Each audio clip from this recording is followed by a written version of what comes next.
राधे राधे मेरे प्यारे भाइयों बहनों माताओं व बंधुओं, आज मैं आपके लिए लाई हूँ सावन मास में सुने जाने वाला श्रावण मास महात्म की कथा।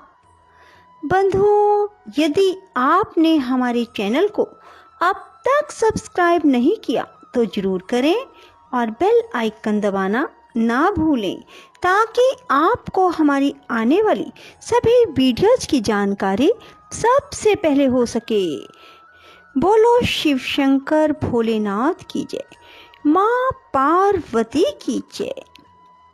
शंकर जी ने सनत कुमार जी से कहा, हे महामुने, श्रावण मास के शुक्ल पक्ष की पंचमी तिथि को जो कुछ करना चाहिए उसके संबंध में बतलाऊंगा। ध्यान पूर्वक सुनो।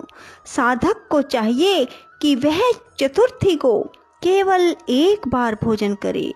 पंचमी वाले दिन उसे सोने अथवा चांदी का नाम निर्माण करना चाहिए और नक्त व्रत करना चाहिए। नक्त व्रत रखकर उसे काठ या मिट्टी का 5 फनों वाला नाग बढ़ई अथवा कुम्हार से बनवाना चाहिए।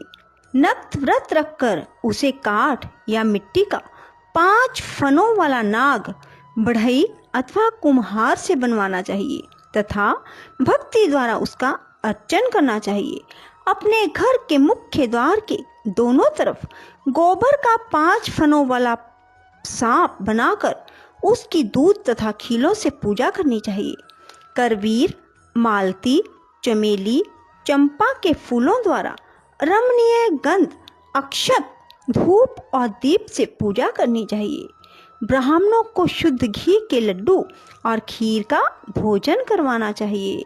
अनंत, वासुकी, शेष, पद्मनाभ, कंबल, करकोटक, अश्व, धृतराष्ट्र, शंखपाल, कालिये तथा तक्षक, इन नागों के कुल अधिपति को हल्दी चंदन से दीवार पर अंकित करना चाहिए तथा नाग माता कद्रू को भी अंकित करके फूल आदि से पूजा करनी चाहिए।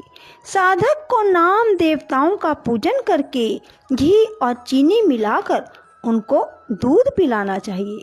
उस दिन लोहे की कढ़ाई में कोई पकवान ना पकाना चाहिए। गेहूं और दूध का पायस बनाकर भुना चना, धान का लावा, भुने हुए जौ नागों को देने चाहिए और आप भी उन्हीं चीज़ों को खाना चाहिए। साथ ही अपने बच्चों को भी यही भोजन करवाएं। ऐसा भोजन करवाने से छोटे बच्चों के दांत मजबूत हो जाते हैं। बांबी के नज़दीक गान वाद्य द्वारा उत्सव मनाना चाहिए। स्त्रियों को भी श्रृंगार करके उत्सव मनाना चाहिए। ऐसा करने वाले मनुष्यों को जीवन भर कभी सांप का भय नहीं होता।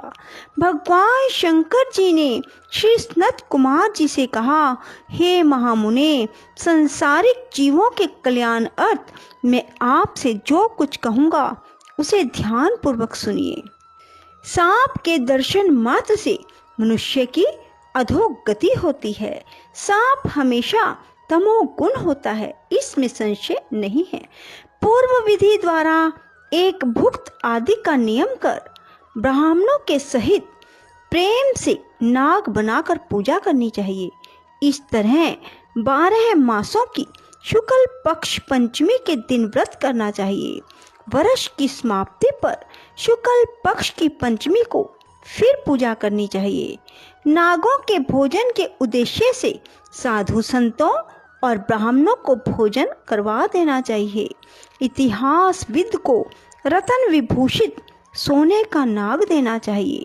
सामग्री सहित सवत्सा गोदान देते समय नारायण विभु का स्मरण करें। नारायण जो कि सब जगह व्यापक है, सब वस्तुओं को देने वाले हैं, अनंत हैं तथा अपराजित हैं, उनको याद करके साधक को यह कहना चाहिए, हे गोविंद, मेरे वंश में हमारे पूर्व पुरुषों में से जो भी सांपों के डसने से अधोगति को प्राप्त हो गए हैं वह इस व्रत से तथा दान से मुक्ति को प्राप्त हों। इस तरह कहकर सफेद चंदन युक्त चावल के पानी को भक्ति से वासुदेव के लिए जल में छोड़ देना चाहिए। इस प्रकार करने से यानी व्रत, पूजा, दान करने से जो जीव साधक के वंश में मर गए होंगे या सांप के काटने से भविष्य में मरने वाले होंगे, हे महामुने, वह सब के सब सर्प योनि से मुक्त होकर स्वर्ग लोक में चले जाएंगे। हे मुनि सत्तम, इस प्रकार व्रत करने वाला अपने वंश का उद्धार कर अप्सराओं से सेवित हो शिव के सानिध्य में जाता है। जो इस व्रत को अपने वित्त अनुसार करता है उसको इस व्रत के सभी फलों की प्राप्ति होती है। जो मनुष्य श्रावण मास शुक्ल पक्ष पंचमी के दिन भक्ति तथा श्रद्धा से नक्त व्रत करते हुए फूल आदि उपहारों से नाग देवों का पूजन करते हैं, उन पर मणि किरण विभूषित सूर्य प्रसन्न होते हैं। जो मकान का दान या पति ग्रह लेते हैं वह इस संसार में तो कष्ट भोगते ही हैं, मृत्यु के बाद उनको सर्प योनि की प्राप्ति होती है। हे विप्रेंद्र, जो लोग नाग की हत्या करते हैं उनके यहाँ अगले जन्म में पुत्र नहीं होता या होकर मर जाता है। स्त्रियों की कृपणता से भी प्राणी की सर्प योनि होती है। वे लोग जो दूसरों की धरोहर हजम कर जाते हैं वे भी सर्प योनि पाते हैं। जो मनुष्य विभिन्न कारणों से सर्प योनि में चले जाते हैं उनके उद्धार के लिए यह नाग पंचमी व्रत एक उत्तम उपाय कहा गया है। जो लोग धन की कृपणता त्याग कर नाग पंचमी का व्रत और अर्चन करते हैं उनके हितार्थ सब नागों के स्वामी शेष और सब वासुकी नाग भगवान हरि से, भगवान सदाशिव से हाथ जोड़कर प्रार्थना करते हैं। शेष और वासुकी की प्रार्थना से प्रसन्न होकर भगवान शिव और भगवान विष्णु उन लोगों की सब मनोकामनाएं पूरी करते हैं। वह लोग इस संसार में सुख पूर्वक अपना जीवन व्यतीत करने के बाद पहले नागलोक में जाकर अनेक तरह के भोगों को भोग कर उसके पश्चात वैकुंठ लोक या कैलाश में भगवान श्री विष्णु या भगवान शिव के गण होकर परम आनंद को भोगते हैं। हे विप्रेंद्र, आपके सामने मैंने यह नागों का नाग पंचमी व्रत कहा है। अब आप और क्या सुनना चाहते हैं? ओम नमः शिवाय। शुभम शुभम कुरु कुरु शिवाय नमः। ओम नमः शिवाय। शुभम शुभम कुरु कुरु शिवाय नमः। ओम नमः शिवाय। शुभम शुभम कुरु कुरु शिवाय नमः। ओम नमः शिवाय। शुभम शुभम कुरु कुरु शिवाय नमः। राधे राधे। जय श्री कृष्णा। बंधुओं, यदि आपको हमारी वीडियो पसंद आए तो इसे लाइक करें और शेयर भी जरूर करें। धन्यवाद।